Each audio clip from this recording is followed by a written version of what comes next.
What's up, guys? Welcome back. And in this video, we're actually going to be doing something a little different. I came across a grading tool that I absolutely fell in love with. Um, I've been wanting to grade some cards, and I just find it a little questionable. You know, PSA changed their standards. I never knew, even before PSA changed their standards, what was a 10 and what wasn't. Like, you have an idea, but are you 100% sure? I've seen so many cards that I look at and I can't tell why they weren't a 10. So I came across this tool by Black Label Metrics. It's a really cool tool. It has this slot right here where you sit your card, and no, this will not damage your card. People think that you will damage it. Clearly, if you treat your card with some kind of like a aggressive manner, you'll damage it on your own. But yeah, you just lay it in here nicely, and you place this piece above it so that you can see where your card sits with centering. And when you're done, take this piece off, and you just put your finger through this hole in the back here, and you just get the card out.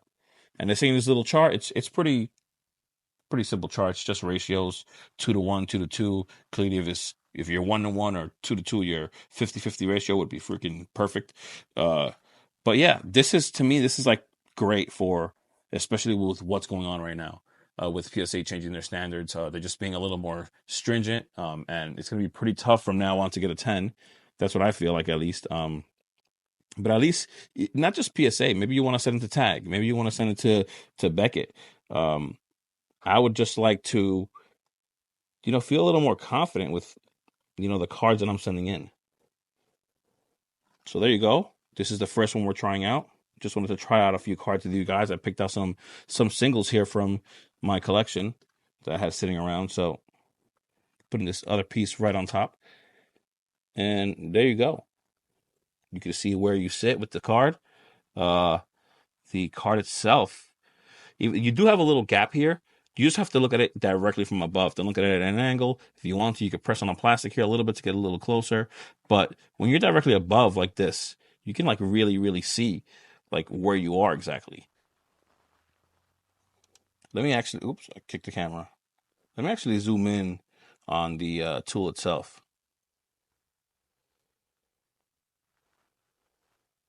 That's much better. Now you have a straight up view from above. You can tell where you sit with the card. I'm not going to grade a card without using this tool whatsoever, like at all, ever. And, you can contact these people. They will respond. It's actually not people. It's a person. It's a one-man band, it seems like, basically. This is a small company just trying to make it big. And I think they have a great idea here. Like, I think this will be, I guess you could say, like, revolutionary when it comes to just grading tools. All I've seen is these little like plastic things you sit over your card.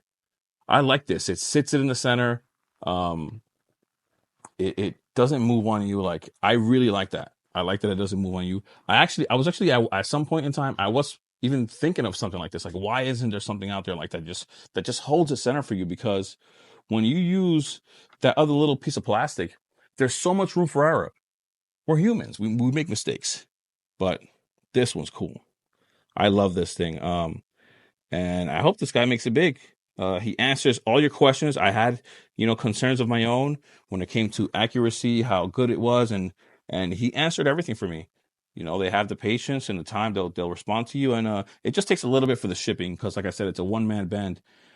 He did a live today, and he was packaging a whole bunch of these, and clearly he's got his own job, he's got a family, and on his free time when he can, he clearly packages these, and he makes them as well. So once again, this card looks pretty good too. It looks like decently centered.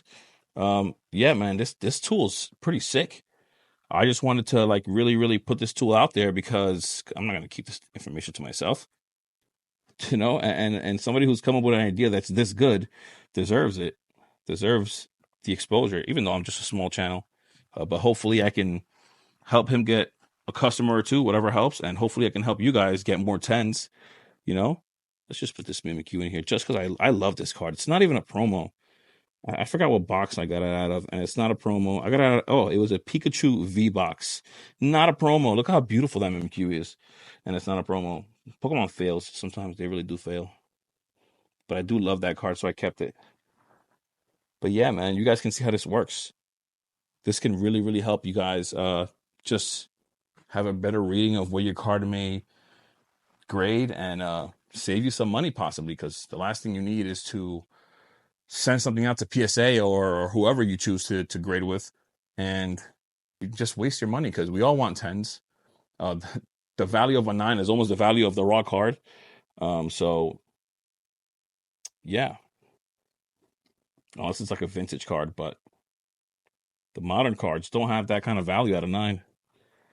So I would definitely recommend this tool. Um, I think it's like still patent pending or something like that, but it's a sick tool. I would recommend this tool to anyone. I'm absolutely like definitely falling in love with this tool. And like I said, it doesn't damage your card. You just place it in here. You place it in here nicely. It sits in there. It locks in there. It doesn't move around. And yeah, man.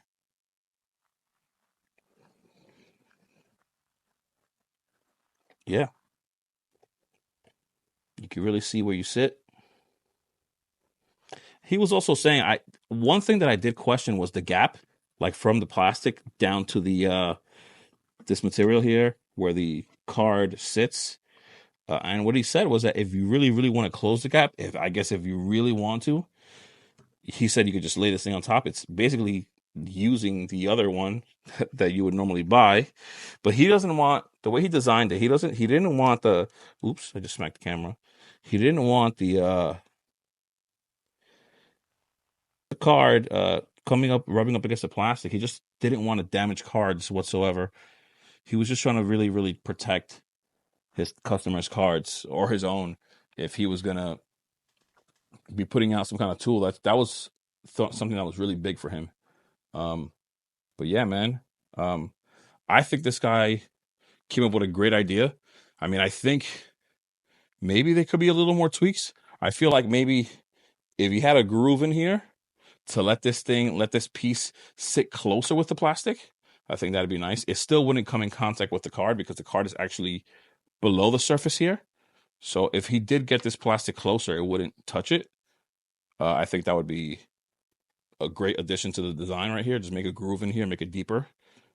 Not even deeper. There's no groove here whatsoever. It's just the whole thing. But if you had a groove here, and he could make a deep groove and get it to sit right above the card, I think it'd be good, because you got about I'd say like over a quarter inch if you add the depth of the card as well, distance between plastic and the card. So about 3/8 of an inch. I think that's a little too much, but it's still a cool tool. I mean, it works. Yeah, like I said, a few tweaks here and there, and I think this will be the tool, not a tool anymore. I think at some point it'll be the tool. And like I said, it's a work in progress for everyone. This guy has he's got something great in his hands. So I hope this helps you guys. Helps you guys get a few more 10s. And yeah, man, that's that. That was fun. Take care, guys.